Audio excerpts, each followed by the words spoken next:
Metropolis, a shining example of human achievement. This is where we made our final stand against Darkseid and his army of parademons, born in the fire pits of a distant world called Apocalypse. But what seemed like victory was only the beginning. Shao Kahn's defeat should have marked our victory against the threatened merge of Earthrealm and Outworld. Instead, it heralded a new struggle for independence. Shinnok will be displeased by your inability to take Earthrealm. Hold your tongue, sorcerer! This Midway game is a really strange combination of universes. Never in 1,000 years did I think I would ever see a Mortal Kombat versus DC Universe game. As shocked as I was when I saw it, I was stoked. I could not wait to beat the hell out of some of my favorite childhood heroes. The graphics are mediocre for a fighting game in this generation. The fluidity of the characters' animations and models do make them jump out of the screen, and the backdrops can be very detailed with moving parts and vibrant colors. However, this generation has given us games such as Soul Calibur 4, Street Fighter 4, and God knows how many other amazing looking games. The best part of the design, however, on this one is the damage to the characters and how it shows up during live gameplay. If you beat down your opponent enough, you'll actually get to see their clothes rip and their skin bruise. There is nothing more satisfying in a fighting game than seeing your moves have an actual tangible effect on the characters. The controls are your basic high kick, low kick, high punch, and low punch. The super moves are all simple and listed for you in the menus, and can be combined together to do signature super combos.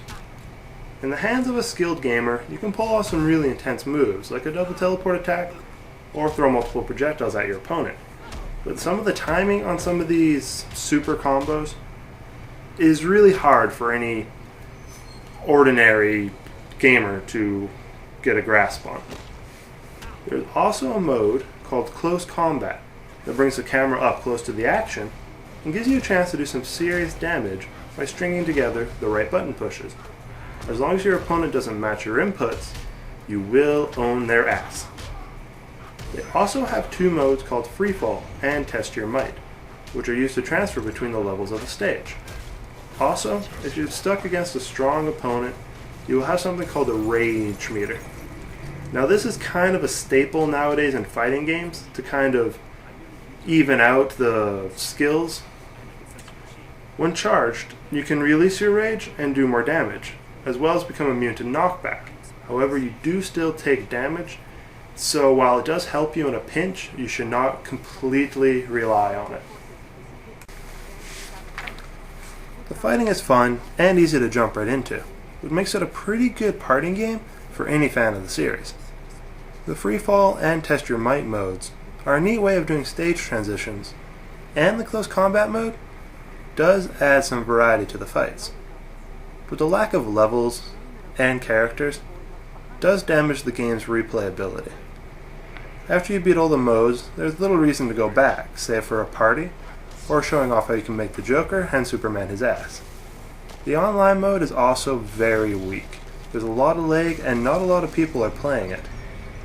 In conclusion, this is a fun game, but only if you're a fan of either the Mortal Kombat or the DC universes. If all you want to have is a nice fighting game, then you should go and get Street Fighter 4.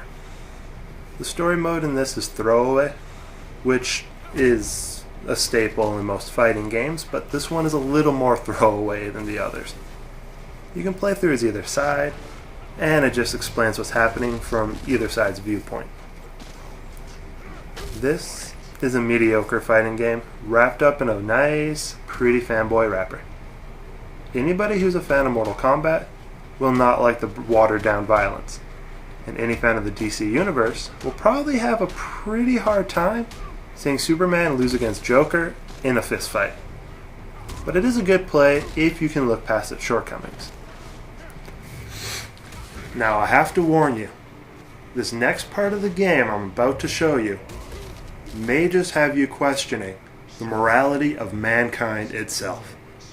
The fact that this is just, it's Joker's finishing stance. It's what he does every time he beats somebody on arcade or online, unless you do a brutality.